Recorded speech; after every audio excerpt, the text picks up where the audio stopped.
مگر جگہ اور وقت کا فرق تھا، اور عقلی طور پر بھی یہ بات قابل غور ہے کہ اس زمانے میں امریکہ میں یہودی تھے۔ کیا امریکہ دریافت ہو چکا تھا؟ دوسری چیز یہ بھی قابل غور تھی کہ مورمونز فرقے کی تعلیمات میں اس بات کی بھی وضاحت نہیں تھی کہ مصر میں کون سی زبان بولی جاتی تھی۔ آج سے ہزاروں سال پہلے جس مصری بائبل کے نسخے سے یہ موجودہ بک آف مورمونز لی گئی ہے، وہ قدیم نسخہ کس زبان میں تھا؟ اس قدیم نسخے کو کس نے لکھا تھا؟ یعنی وہ ترجمہ کس نے کیا تھا؟ میں بہت ہی چھوٹی عمر میں اپنے مذہبی عقائد کو لے کر کافی کنفیوژن کا شکار ہو گئی تھی، اور میں نے مورمونز فرقے کے بنیادی عقائد کے بارے میں سوال اٹھانے شروع کر دیے تھے، مگر چونکہ میرے ارد گرد اکثریت ہی انہی چیزوں پر وشواس رکھنے والے لوگوں کی تھی، اس لیے مجھے اس معاملے میں شک کی نظروں سے دیکھا جانے لگا، اور اس بارے میں مجھے اپنے ارد گرد کے لوگوں سے کئی بری چیزیں سننی پڑیں۔ لوگوں نے میرے سوالوں کو مطمئن کرنے کے بجائے میرے سوال پوچھنے کے عمل کی حوصلہ شکنی کی۔ پھر یہاں مورمونز کے بنیادی عقائد میں ایک اور چیز پر بھی میرا دل مطمئن نہیں تھا، وہ یہ کہ مورمونز کے مطابق حضرت عیسیٰ علیہ السلام ہمارے چھوٹے بھائی کی طرح ہیں، اور حضرت عیسیٰ علیہ السلام نے بھی دنیاوی زندگی گزاری، ان کی بھی بیوی تھی۔ ہم سب انسان بھی روحانی اعتبار سے حضرت عیسیٰ علیہ السلام کے بہن بھائی ہیں، کیونکہ ہم لوگ دنیا میں پیدا ہونے سے پہلے ایک مرتبہ روحانی طور پر پہلے بھی پیدا ہو چکے ہیں، اور اس روحانی زندگی میں حضرت عیسیٰ علیہ السلام ہمارے چھوٹے بھائی تھے۔ میں شدید پریشان تھی۔ ایک طرف میرا مذہب کہہ رہا تھا کہ وہ ہمارے مذہبی رہنما ہیں، ان کو بلند مرتبہ دے رہا تھا، اور دوسری جگہ ان کو چھوٹا بھائی کہہ رہا تھا، جبکہ چھوٹے بھائی کی تو رسپیکٹ ہی نہیں ہوتی، اس کے ساتھ تو فرینکنس ہوتی ہے جو کہ ادب آداب سے خالی ہوتی ہے۔ بہرحال میں ان سب چیزوں کو سمجھنے میں بہت دشواری کا سامنا کر رہی تھی۔ کیوں ہمارے گناہوں کی معافی کے لیے ایک شخص کو جان دینی پڑی؟ کیوں اللہ ہمیں کسی انسان کی جان لیے بغیر معاف نہیں کر سکتا؟ اگرچہ میرے سوال بہت واضح تھے، مگر بدقسمتی سے مجھے ان کے تسلی بخش جواب نہیں دیے گئے، اور ان سوالوں کے جواب نہ ملنے کی وجہ سے میں نے سیریسلی سوچنا شروع کر دیا کہ کیا میں جس مذہب کو اختیار کیے ہوئے ہوں وہ صحیح بھی ہے یا نہیں۔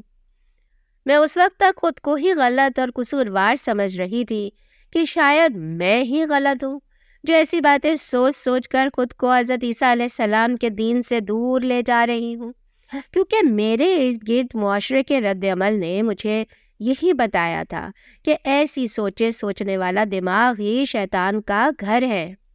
میں ہی قصوروار ہوں، اور شیطان نے میری روح کو اندر سے گندا کر دیا ہے۔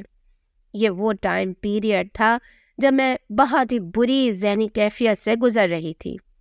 پھر اس کے بعد چرچ کی طرف سے ایک سالانہ کیمپ کا آغاز ہوا، جو کہ دراصل ایسے 15-16 سال کے بچوں کے لیے منعقد کیا جاتا تھا جن کے ذہن میں مذہب کے بارے میں شکوک و شبہات پیدا ہوئے ہوں، تاکہ وہ وہاں جائیں اور اپنے والدین یا کسی کے بھی دباؤ کے بغیر آزاد ماحول میں رہ کر مذہب کے بارے میں اپنے شکوک دور کریں اور اپنے دل کو پاک کریں۔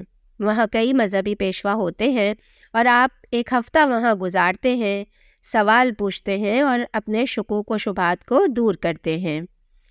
مگر میں اپنے ارد گرد کے لوگوں کے رد عمل سے اس قدر ڈر گئی تھی کہ اس کیمپ میں بھی بہت زیادہ کھل کر سوال نہ پوچھ سکی، اور وہ شکوک و شبہات میرے دل میں ویسے کے ویسے ہی رہے۔ اور جس دن وہ کیمپ ختم ہو رہا تھا اور اس کی اختتامی تقریب چل رہی تھی، میں وہاں بہت ہی بوجھل دل کے ساتھ بیٹھی ہوئی تھی کہ یہاں دلوں کے بدلنے کی بات ہو رہی تھی، جبکہ میرا دل تو نہیں بدلا، یہ تو ویسے کا ویسا ہی ہے۔ میں اس جگہ غیر مطمئن محسوس کر رہی تھی کہ میں وہاں سے اٹھ کر باہر چلی گئی۔ باہر میں کھلی فضا میں کھڑی بوجھل دل سے سوچ رہی تھی کہ میں کتنی بری ہوں کہ میرا دل برے خیالات سے پاک نہیں ہو رہا، اور میں جس خیال سے اس کیمپ میں آئی تھی وہ منفی سوچیں سبھی ابھی بھی میرے دل میں ہیں۔ کہ اچانک میں زمین پر بیٹھ گئی اور میں نے سر زمین پر رکھ دیا اور کہا، او گاڈ، اگر یہ چرچ کی تعلیمات سچ ہیں تو میرے دل کو مطمئن کر دے کہ مجھے ان پر یقین آ جائے، اور جن چیزوں کی مجھے سمجھ نہیں ہے ان کی مجھے سمجھ عطا فرما، اور جن چیزوں کی سمجھ نہ آئے ان پر صبر دے دے۔ مجھے بعد میں پتہ چلا کہ اس حالت کو سجدہ کہتے ہیں۔ میں سر زمین پر رکھ کر خدا سے دعا کر رہی تھی کہ اچانک میرا دل پرسکون ہونے لگا، اور ایک لمحے میں میرے اندر سے یہ احساس ختم ہو گیا کہ میں غلط ہوں یا میں بری سوچ کی مالک ہوں۔ میرا دل یکدم ایک اطمینان، ایک سکون سے بھر گیا۔ اس کے بعد میں نے ٹین ایج سے ہی مختلف مذاہب کو پڑھنا شروع کر دیا کیونکہ مجھے سچ کی تلاش تھی۔ اگر بات کریں اسلام کی تو اسلام سے میری پہلی جانکاری 9/11 کے حوالے سے تھی، جس کی وجہ سے لوگ مسلمانوں کے بارے میں اچھے جذبات نہیں رکھتے تھے۔ مگر میں نے انٹرنیٹ پر کئی ویڈیوز دیکھی تھیں کہ جن کی وجہ سے میری سوچ یہ تھی کہ چند خراب یا برے لوگوں کی وجہ سے سارے مسلمانوں کو برا نہیں کہہ سکتے، اور میری شروع سے یہی سوچ تھی کہ اوورآل اگر کمیونٹی کی بات کی جائے تو مسلم کمیونٹی بری نہیں ہے۔ اکثر اس موضوع پر میری اپنے ہم عمر بچوں سے بھی بحث ہو جاتی تھی کیونکہ میں مسلمانوں کو برا بھلا کہنے کے حق میں نہیں تھی۔ اسکول میں 9th گریڈ کی کلاس میں ورلڈ سویلائزیشن کی ایک کلاس تھی جو کہ سبھی بچوں کو لازمی اٹینڈ کرنی تھی، اور اس میں بھی اسلام کا ذکر تھا۔ تو ہمیں اس کلاس میں اذان کی ریکارڈنگ پلے کر کے سنائی گئی تھی۔ مجھے یاد ہے وہ ریکارڈنگ بہت ہی لو کوالٹی ساؤنڈ کے ساتھ تھی، جس کی وجہ سے اس کے الفاظ سمجھ آنے کے بجائے وہ ایک بے ہنگم سی چیخیلی آواز لگ رہی تھی، اور سب بچوں نے یکدم ہاتھ کانوں پر رکھ کر کان بند کر لیے تھے۔ مگر میں نے کان بند کرنے کے بجائے مکمل توجہ سے اذان سنی۔ اس کے بعد سے میں نے اسلام کے بارے میں صرف علمی بنیادوں پر معلومات جمع کرنی شروع کر دی تھیں۔ ان معلومات کا مقصد صرف اپنی معلومات میں اضافہ کرنے کے علاوہ اور کچھ نہیں تھا، اور میں نے یوٹیوب پر مختلف ویڈیوز دیکھنا شروع کر دیں، جن میں سے بعض ویڈیوز اسرائیل اور فلسطین کے تنازع کے بارے میں تھیں۔ اسی طرح میں نے مختلف یوٹیوب ویڈیوز کی مدد سے عربی زبان بھی سیکھنی شروع کر دی۔ مجھے یہ سب کر کے خوشی مل رہی تھی، اور میں صرف ہابی کے طور پر یہ سب کر رہی تھی۔ اسی طرح قرآن مجید کی تلاوت سننا اور نماز، رمضان وغیرہ کے بارے میں معلومات جمع کرنا، بس یہ سب کچھ میں شوقیہ کر رہی تھی۔ پھر میں اسکول سے نکل کر کالج آ گئی، جہاں میرا میجر سبجیکٹ انٹرنیشنل اسٹڈیز تھا، اور اس کے ساتھ میں نے عربی زبان کو آپشنل سلیکٹ کیا تھا۔ یہاں میری سلام دعا کئی مسلمان اسٹوڈنٹ سے ہوئی جن کو میں نے بہت ہی تحمل والا اور بردبار پایا، کیونکہ میں ان سے اکثر ہی بہت زیادہ سوال پوچھتی تھی اور وہ بہت ہی تحمل سے میرے سوالوں کے جواب دیتے تھے۔ ان لوگوں کے پاس نہ صرف اسلام کی بہت اچھی نالج تھی بلکہ ان کے اخلاق بھی بہت اچھے تھے۔ میں اسلام قبول کرنے سے پہلے اسلام کی ایک سورت سورہ علم نشرہ سے بہت زیادہ متاثر تھی کہ بے شک ہر تنگی کے بعد آسانی ہے، اور جب بھی اس کے مطلب اور معنی پر غور کرتی تو مجھے اندر سے ایک عجیب سی ہمت ملتی تھی اور حوصلہ ملتا تھا۔ بے شک زندگی میں پریشانیاں آتی ہیں، مگر اس کے بعد اچھا وقت بھی آتا ہے، اور انسان کو ہمیشہ مثبت سوچ رکھنی چاہیے اور آدھے بھرے ہوئے گلاس پر توجہ مرکوز رکھنی چاہیے۔ میری عربی کلاس میں ایک لڑکی پڑھتی تھی جو کہ ہر روز ہی اسکارف میں آتی تھی اور اسی طرح کا سادہ سا عبایا پہنتی تھی جیسا کہ اس وقت میں نے پہنا ہوا ہے۔ وہ کوئی میک اپ نہیں کرتی تھی، بالکل سادہ رہتی تھی، مگر بہت ہی کیوٹ لگتی تھی۔ ایک دن میں نے اسے ایسے ہی سادہ لباس میں دیکھا تو میرے منہ سے بے اختیار نکلا، واو، آج تو تم پرنسس لگ رہی ہو۔ ایک لمحے کے لیے میرے دل میں آیا کہ میں بھی اس جیسی لگوں، مگر دوسرے ہی لمحے میں نے سوچا نہیں، میں تو مسلمان نہیں ہوں، میں اس کے جیسی نہیں بن سکتی۔ یہاں سے میں نے یوٹیوب پر حجاب ٹیوٹوریل ویڈیوز دیکھنی شروع کی کہ حجاب کس طرح پہنتے ہیں، اور ساتھ ساتھ اس ٹاپک پر بھی ریسرچ شروع کر دی کہ مسلمان عورتیں حجاب کیوں پہنتی ہیں۔ اگرچہ اس سے پہلے میرے بھی یہی نظریات اور خیالات تھے کہ یہ ایک جبر ہے، ایک ظلم ہے جو مسلمان عورتوں پر کیا جاتا ہے، مگر جب میں نے اس کی تفصیل سرچ کی تو مجھے پتہ چلا کہ یہ تو 100% عورتوں کے تحفظ کے لیے ہے۔ جتنی بھی عورتوں کے حقوق کی حفاظت کرنے والی تنظیمیں ہیں، ان کا یہی کہنا ہے کہ ہم عورتیں مردوں کی ہوس کی تسکین کے لیے نہیں بنی ہیں۔ مرد ہمیں صرف اپنے نفسانی تقاضوں کے لیے بطور سیکس ٹول استعمال کرتے ہیں، بلکہ ہم جیتی جاگتی انسان ہیں اور ہمیں بھی اپنی زندگی جینے کا حق ہے۔ تو پردہ کیا ہے؟ پردہ بھی تو یہی ہے۔ جب کوئی عورت پردہ کر کے گھر سے باہر نکلتی ہے تو وہ بھی یہی کہتی ہے کہ میری ذات، میرا جسم تم مردوں کی ہوس کے لیے نہیں ہے۔ وہ بھی تو مردوں کی ہوس بھری نظروں سے خود کو محفوظ رکھنے کے لیے پردہ کرتی ہے۔ میں نے جب تفصیل سمجھی تو مجھے پتہ چلا کہ دونوں کا مقصد ایک ہی ہے، مگر عمل بالکل مختلف ہے۔ ایک اپنے جسم کو ننگا کر کے پہلے مردوں میں نکلتی ہے، پھر مردوں کو کہتی ہے کہ مجھے ہوس بھری نظروں سے نہ دیکھو، اور دوسری پہلے ہی پردے سے اپنے جسم کو ڈھانپ کر مردوں کی ہوس بھری نظروں کو بلاک کر دیتی ہے۔ دوسری چیز میں نے یہ دیکھی کہ عورتیں میک اپ کر کے اپنے اوپر ہزاروں روپے خرچ کر کے باہر کیوں نکلتی ہیں؟ صرف اس لیے کہ مرد ان کو دیکھیں اور ایڈمائر کریں۔ اگر مردوں کی ہوس والی نظروں سے بچنا ہے تو پھر یہ سب محنت کس لیے؟ تیسری بات یہ کہ جب آپ خواتین میک اپ کرتی ہیں تو آپ اس بات کو قبول کرتی ہیں کہ آپ بس صورت ہیں۔ اگر آپ کی یہ سوچ ہے تو آپ جتنا بھی میک اپ کر لیں، آپ اس سوچ سے باہر نہیں نکل سکتی۔ آپ ہمیشہ احساس کمتری کا شکار رہیں گی۔ اور جب مجھے یہ بات سمجھ آ گئی تو میں نے اپنے لیے چند حجاب خریدے اور آئینے کے سامنے کھڑے ہو کر میں نے اسے اپنے سر پر باندھا۔ الحمدللہ میں نے دیکھا کہ میں اس میں بغیر میک اپ کے بھی بہت اچھی لگ رہی تھی، اور جب میں اسے پہن کر باہر نکلی تو میں نے خود کو مردوں کی نظروں سے محفوظ پایا۔ بس پھر اس کے بعد سے میں نے اسے کبھی نہیں اتارا۔ پھر اس کے بعد میں انٹرنشپ کے لیے یونیورسٹی آف جارڈن گئی اور میں کچھ مہینوں کے لیے وہاں رہی۔ وہاں پر کیونکہ اکثریت ہی مسلمانوں کی ہے، اس لیے ان کے ساتھ، ان کے معاشرے میں رہ کر اسلام اور مسلمانوں کو بہت قریب سے دیکھنے، جاننے اور سمجھنے کا موقع ملا۔ پھر میں 3 مہینے وہاں گزار کر واپس امریکہ آ گئی۔ اپنی تعلیم مکمل کر کے میں جاب کے لیے کیلیفورنیا چلی گئی، مگر اس سارے عرصے میں اسکارف میرے لباس کا لازمی حصہ بن گیا تھا۔ اسی طرح مجھے 6 مہینے مزید گزر گئے، اور اس دوران بھی میں اسلام کو پڑھتی رہی، جانتی رہی، سمجھتی رہی کہ ایک دن دوپہر 1 بجے کے قریب میں اپنے اپارٹمنٹ میں بیٹھی ایسے ہی ایک ویڈیو دیکھ رہی تھی کہ میرے دل میں اچانک خیال آیا کہ اب جب کہ اسلام کے بارے میں میرے سارے شکوک و شبہات دور ہو گئے ہیں تو مجھے کلمہ شہادت پڑھ لینا چاہیے۔ میں فوراً اپنی جگہ سے اٹھی اور میں نے کھڑے ہو کر پڑھا، اشہد ان لا الہ الا اللہ و اشہد ان محمدن رسول اللہ۔